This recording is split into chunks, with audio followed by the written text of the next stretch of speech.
शिक्षणाधिकारी जिल्हा परिषदेच्या सर्व कर्मचाऱ्यांचंही या निमित्तानं स्वागत. मान्यवरांच्या मंचावरती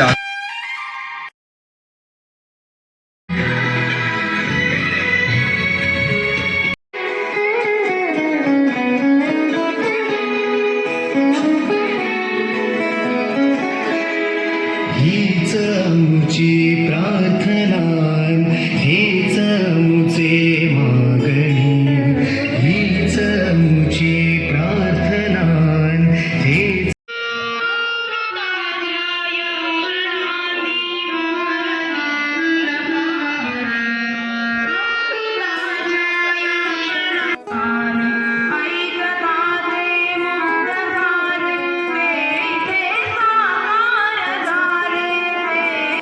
ज्या एक्झामला भारतपासून सरांनी शिकवायला सुरू केलं होतं, आज मला ह्या मंचावर सांगायला अभिमान होत आहे. आज तब्बल 7 शाखेमध्ये महाराष्ट्रामध्ये 40,000 विद्यार्थी आयबी शिक्षण इन्स्टिट्यूट मधून घडत आहेत. आणि आमच्या गुरुवर्यांचा तो संकल्प होता,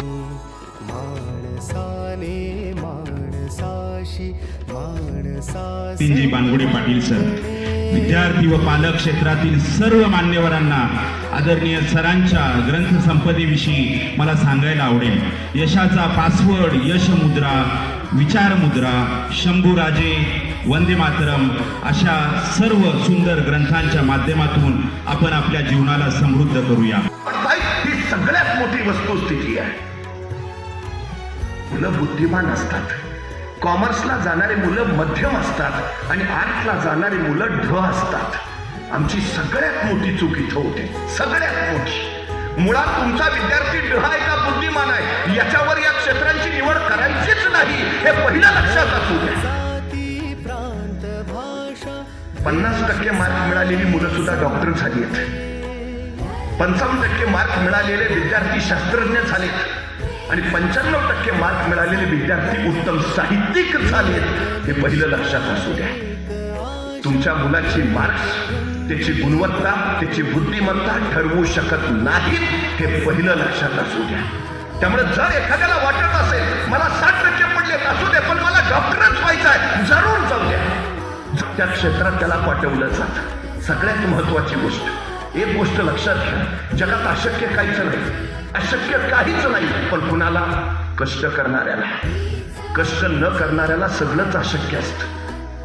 कष्ट करणाऱ्याला अशक्य काहीच नाही, पण माणूस कष्ट कधी करतो आणि आपण कितीही कष्ट केले तर त्याला जाणवत का नाही? कारण ते ही सगळ्यात मोठी वस्तुस्थिती आहे, सगळ्यात मोठी.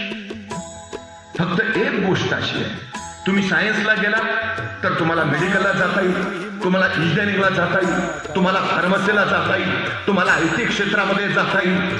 तुम्ही जर कॉमर्स घेतलं तर तुम्हाला CA होता येईल, CS होता येईल, बँकिंगमध्ये जाता येईल, मॅनेजमेंटमध्ये जाता येईल, तुम्हाला बिझनेस करता येईल. तुम्ही आर्ट घेतलं, तुम्ही पत्रकार होऊ शकाल, तुम्ही वकील होऊ शकाल, तुम्ही मानसशास्त्राचा अभ्यास करू शकाल, तुम्ही सामाजिक शास्त्रांचा अभ्यास करू शकाल, तुम्ही MPSC करू शकाल, तुम्ही UPSC करू शकाल, तुम्ही प्रशासनात जाऊ शकाल. तुम्हाला फार शिकायचं नाही, तुम्ही 10वी नंतर डिप्लोमाचे कोर्सेस घेऊ शकाल.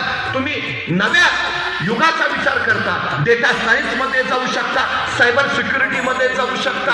तुम्ही आता आर्टिफिशियल इंटेलिजन्स या क्षेत्राचा विचार करू शकता, ॲनिमेशन मध्ये जाऊ शकता, कंटेंट क्रिएशन मध्ये घुसू शकता. वाटेल तेवढे क्षेत्र आहेत तुम्हाला. ठरवायचंय तुम्ही करायचंय काय. एक गोष्ट कायम लक्षात असू द्या, आपण कोण आहोत याची ओळख पहिल्यांदा करून घ्या.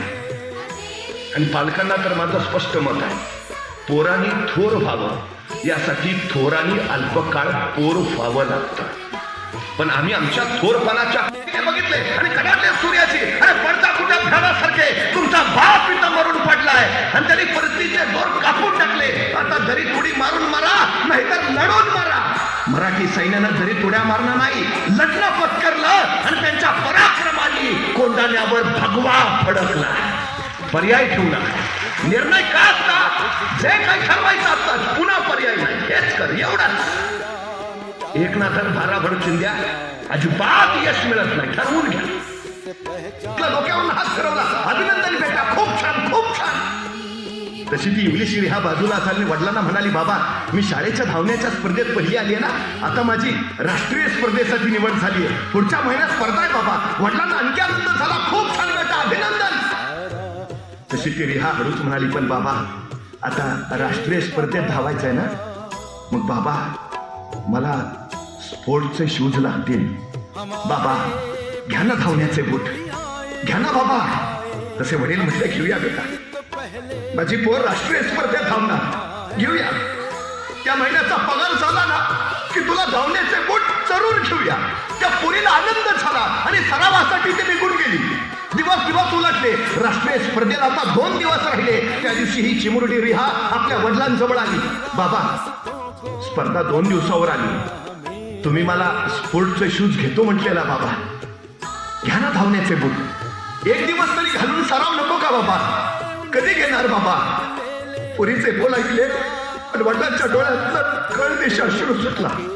आपल्या पोरीला कुशीत घेतलं आणि आलेला हुंदका दाबत वडील म्हटले, बेटा घ्यायचे होते का बूट तुला, पण या महिन्याचा पगार नाही आला हातात, पैसे नाही आहेत बेटा माझ्याकडे, मी नाही घेऊ शकत बूट तुला, मला माफ कर.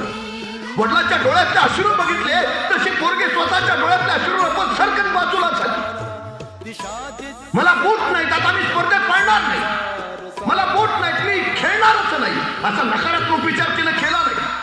अनवाणी पायाने राष्ट्रीय स्पर्धेसाठी उभा राहील. तिच्या बरोबरच्या सगळ्या स्पर्धक स्पोर्टचे कपडे घातलेले, स्पोर्टचे शूज घातलेले आणि त्यांच्या रांगेत उभा ही अनवाणी पायाची 11 वर्षाची चिमुरडी रिहा. काही क्षणात आता स्पर्धेला सुरुवात होईल आणि त्या थोड्या रिहाचं लक्ष शेजारच्या स्पर्धकांकडे गेलं. प्रत्येकाच्या पायात स्पोर्टचं शूज. तिने स्वतःच्या पायाकडे बघितलं. ती अनवाणी पाय क्षणभर काय वाटलं कुणास ठाऊक, सरकन बाजूला झाली आणि जखमेवर बांधायच्या पट्ट्या तिने स्वतःच्या पायावर बुटासारख्या बांधल्या आणि त्या बांधलेल्या पट्ट्यावर लिहिलं NIKE. जणू नायकेचे बूट तिने घातलेत आणि उभा राहिली पळायला त्या स्पर्धकांच्या बरोबर. स्पर्धा सुरू झाली आणि बेभान वेगात पळत राहिली. खेचकळत होती, रक्तळत होती, वेदना सहन होत नव्हत्या, पण तिला फक्त तिचं ध्येय दिसत होतं, जिंकायचंय, बस जिंकायचंय. 400 मीटर, 800 मीटर, 1500 मीटर तिने स्पर्धा ती जिंकली